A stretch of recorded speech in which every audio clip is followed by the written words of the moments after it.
Söhbət nədən idi? Osmanlı qatilləri. Belə baxanda Muaviyyənin tələbi düz idi. Çünki Muaviyyə kimlərdən istəyirdi ya? Əlidən istəyirdi onları. Sonra onlar Əliyə qarşı çıxdılar. Əli özü onlarla döyüşdü. Və onlar Əlini öldürdülər sonra.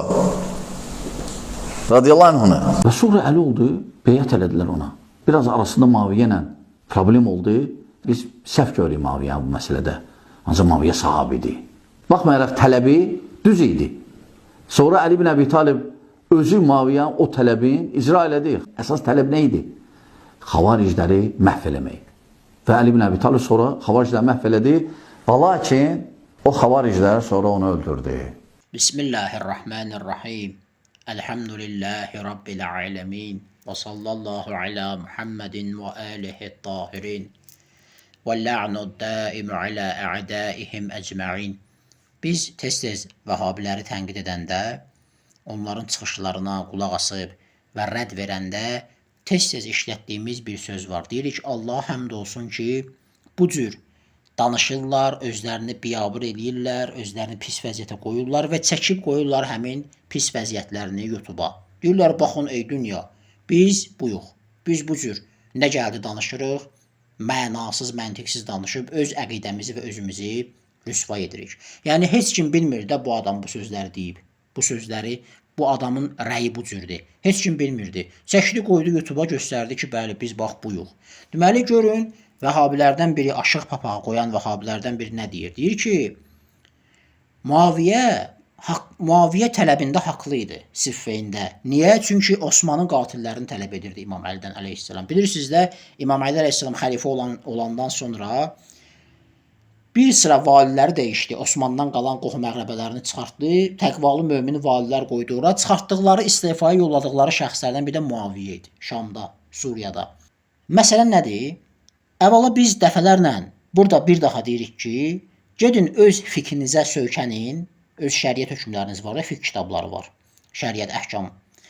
Gəlin bizə isbat edin ki, qisas bəhsində Muaviyyə Osmanın qisasını tələb eləyə bilər. Aydındır.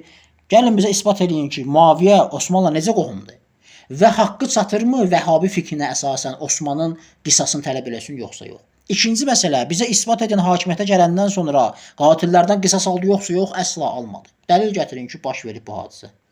Qisas almayıb. Üçüncü məsələ, gör adamlar nə qədər özlərini biabır eləyirlər, səfehcəsinə danışırlar. Deyirlər ki, Muaviyyə Əlidən Osmanın qatillərini istəyirdi. Həmin qatillər ki, sonra Əli onlarla vuruşdu və onlar Əlini öldürdülər, aleyhissalam. Gözünün içinə qədər yalandır bu. Niyə görə?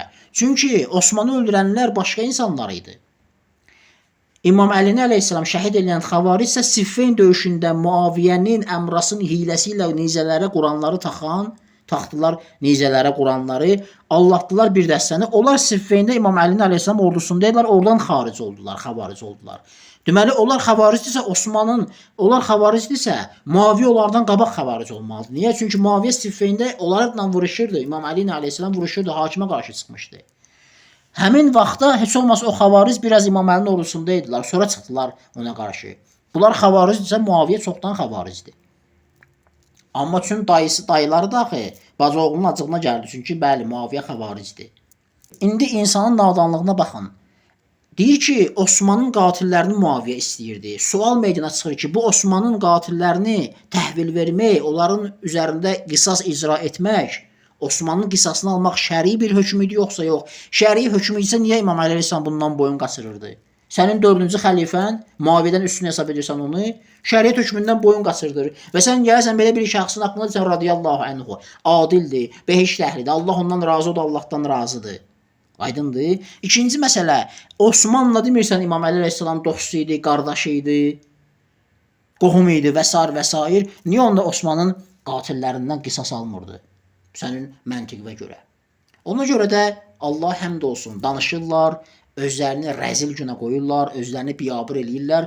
Oturmuşduq evimizdə, xəbərimiz yox idi ki, bunların belə bir nadanlığı var. Çəkdilər, özlərini qoydular YouTube'da. Elhamdülillah ifşa etdilər. Velhamdülillahi Rabbil alemin. Və sallallahu ala Muhammedin və alihi tahirin.